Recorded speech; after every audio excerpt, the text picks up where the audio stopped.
ओम साई राम। आप सुन रहे हैं साई फरिश्ते कविता की वाणी। बाबा का हर संदेश सही समय पर सही व्यक्ति तक पहुंचता है। आज का ये साई संदेश आपके लिए नया मार्गदर्शन और आशीर्वाद लेकर आया है। इसे अंत तक जरूर सुनिएगा। चलिए शुरू करते हैं। जब भी तुम्हें लगे कि तुम्हारे चारों ओर अंधेरा ही अंधेरा है, जब तुम्हारा मन घबराए, जब कोई रास्ता दिखाई ना दे और ऐसा महसूस हो कि अब सब कुछ ख़त्म हो गया है, तब तुम मेरी आंखों में देखना, मेरे चरणों में बैठ जाना और मेरा नाम जाप करना। मैं तुम्हें तुम्हारे हर प्रश्न का उत्तर दूंगा, तुम्हें वहाँ ले जाऊंगा जहाँ तुम्हें शांति मिलेगी। याद रखो मेरे बच्चे, मैं तुम्हारे जीवन में कभी भी कोई काम अधूरा नहीं छोड़ता। यदि मैंने तुम्हारे जीवन से किसी व्यक्ति, किसी वस्तु या किसी अवसर को दूर किया है तो उसके पीछे भी तुम्हारी भलाई छिपी थी। और यदि मैंने तुम्हें कुछ देने का निश्चय किया है तो भरपूर दूंगा। मेरी कृपा कभी भी कम नहीं होती। मैं जो देता हूँ वो तुम्हारी कल्पना से भी अधिक सुंदर होता है। तुम्हें बस विश्वास बनाकर रखना है। और हाँ, यदि मैं तुम्हें किसी कठिन राह पर लेकर चला हूँ ना, तो तुम्हें तुम्हारी मंजिल तक पहुँचाना भी मेरी ही जिम्मेदारी है। इसलिए बीच रास्ते में घबराना मत कि अब क्या होगा, क्योंकि मैं कभी भी अपने भक्त का हाथ छोड़कर नहीं जाता। जब सारी दुनिया तुम्हारा साथ छोड़ भी देगी ना, तब भी मैं तुम्हारा हाथ पकड़े रहूँगा। मैं तुम्हें अकेला नहीं छोड़ूंगा। तुम एक कदम मेरी ओर बढ़ाओगे, मैं 100 कदम तुम्हारी ओर आऊँगा। तुम्हें चिंता करने की ज़रूरत नहीं है। तुम बार बार भविष्य की चिंता क्यों करते हो मेरे बच्चे? जो कल अभी आया ही नहीं है, उसका बोझ आज अपने मन पर मत रखो। तुम्हारे आने वाला हर कल पहले से भी अधिक सुंदर है और मेरी निगरानी में है। मैं तुम्हारे लिए वही लिख रहा हूँ जो तुम्हारे जीवन के लिए सबसे श्रेष्ठ है। इसलिए विश्वास बनाकर रखो और धैर्य कभी भी मत खोना।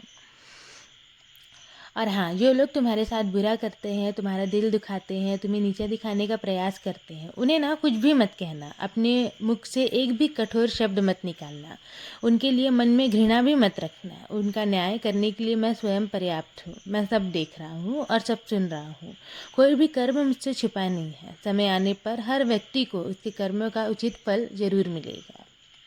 तुम्हारा काम केवल अपने कर्म को पवित्र रखना है मेरे बच्चे। किसी का बुरा मत सोचना, किसी से जलन मत करना और किसी को दुख मत देना। मैं चाहता हूँ कि तुम बस प्रेम बांटो, सेवा करो, सत्य का साथ दो और अपने मन को शांत रखो। तुम्हारी यही अच्छाई तुम्हें वहाँ तक पहुँचाएगी जहाँ पहुँचने का लोग केवल सपना देखते हैं। यदि कभी तुम्हारा मन बेचैन हो, आंखों में आंसू आ जाए या ऐसा लगे कि अब मैं अपनी बातें किससे कहूँ, तो तुम मेरे पास आ जाना। मैं तुम्हारी हर बात सुनता भी हूँ और समझता भी हूँ। तुम्हारा एक एक आंसू मुझ तक पहुँचता है, तुम्हारी हर पुकार मुझ तक पहुँचती है और तुम्हारी खामोश प्रार्थना भी मैं सुनता हूँ। मुझसे कुछ भी छिपा नहीं है।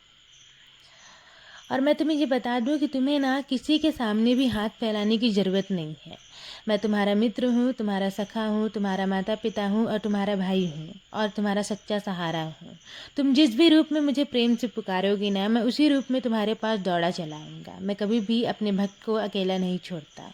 बस मैं तुमसे एक बात कहना चाहता हूँ कि अपने विश्वास को बनाए रखना, चाहे परिस्थितियाँ कैसे भी हो।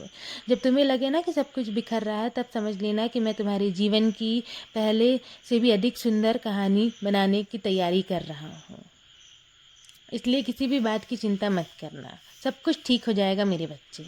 आज का ये नया सवेरा तुम्हारे जीवन में नई आशा, नई विश्वास, नई ऊर्जा और नई खुशियाँ लेकर आया है। तुम्हारे घर में सुख, शांति और समृद्धि बनी रहे। तुम्हारे परिवार की मैं रक्षा कर रहा हूँ। तुम्हें किसी भी चीज़ से डरने की ज़रूरत नहीं है और ना ही चिंता करने की ज़रूरत नहीं है। सब काम अपने आप हो जाएगा, क्योंकि मैं देख रेख कर रहा हूँ। अब अपने दिल को हल्का करो। मेरी कृपा सदैव तुम पर और तुम्हारे पूरे परिवार पर ऐसे ही बनी रहेगी।